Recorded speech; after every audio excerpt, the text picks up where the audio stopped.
tout a commencé par mon beau-père était à la base dans la mécanique de précision, donc entre dans la fabrication de machines spéciales.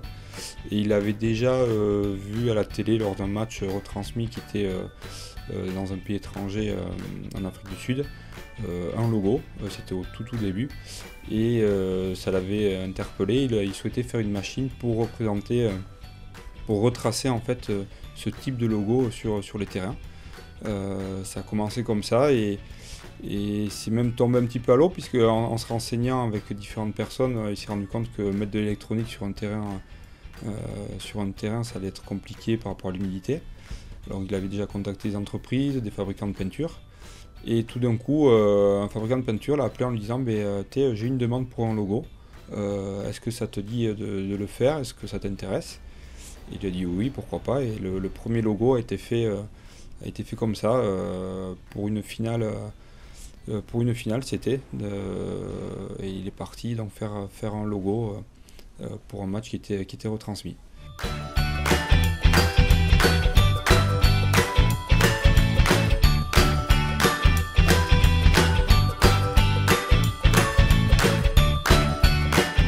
On part d'un logo d'une société ou d'un partenaire qu'on reçoit en logo vectoriel.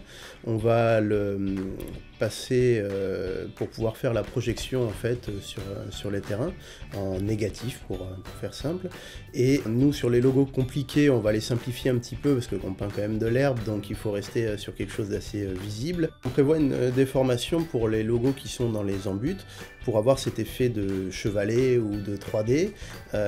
Donc c'est une déformation qui s'applique de manière avec un calcul, hein, et puis voilà. Pour les logos centraux, c'est un peu moins, ils sont aussi déformés, mais moins, puisque l'angle de la caméra est beaucoup moins important sur le centre du terrain.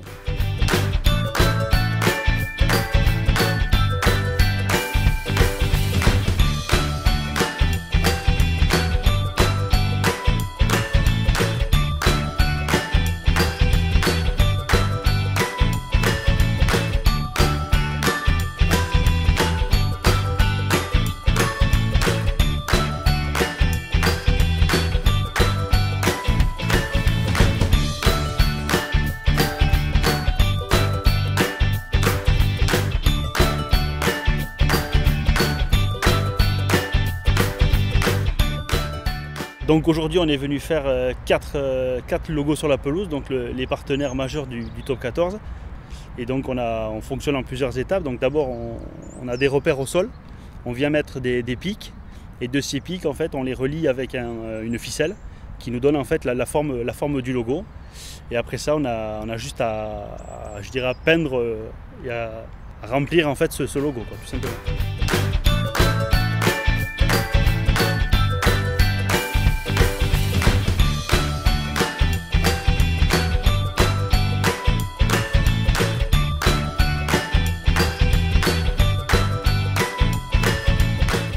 Aujourd'hui, on a déjà fait ces logos donc pour des retransmissions de matchs de rugby, ça peut être pour du foot, ça peut être pour un marathon, ça peut être pour une corrida, ça peut être donc tout événement sportif, je dirais, qui sera diffusé. Et ensuite, c'est uniquement les méthodes et les produits utilisés qui varieront tout simplement par rapport aux contraintes techniques du support. Donc on l'a eu fait en peinture, on l'a eu fait en adhésif, on l'a eu fait sur du tartan. Le tartan, c'est l'épisathlétisme. On l'a eu fait sur du sable. On a déjà fait des logos en écorce d'arbre teinté. Donc voilà, donc ça peut vraiment être pour tout type de manifestation et tout type de support.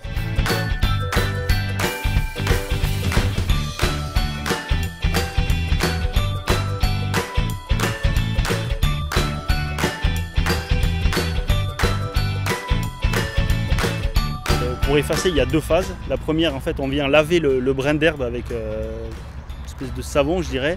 Et après, on travaille au Karcher. Et le Karcher fait sauter la peinture du brin d'herbe.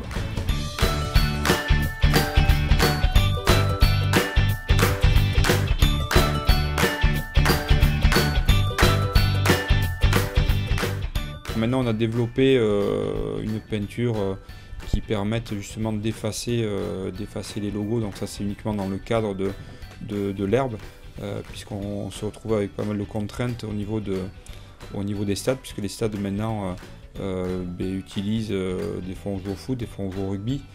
De la même manière, des clubs délocalisent sur des stades plus grands et il faut rendre l'aire de jeu totalement vierge en fait, de tout marquage.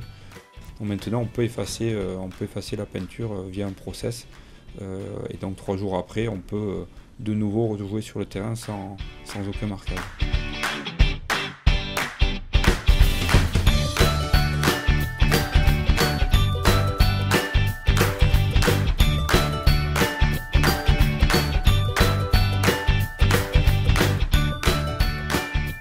Je dirais que les plus grosses évolutions techniques, ce sont les peintures quand même, puisqu'il y a eu beaucoup de réglementations qui ont changé via l'Europe sur les produits. Donc là-dessus, je travaille, on fabrique notre propre peinture avec un laboratoire.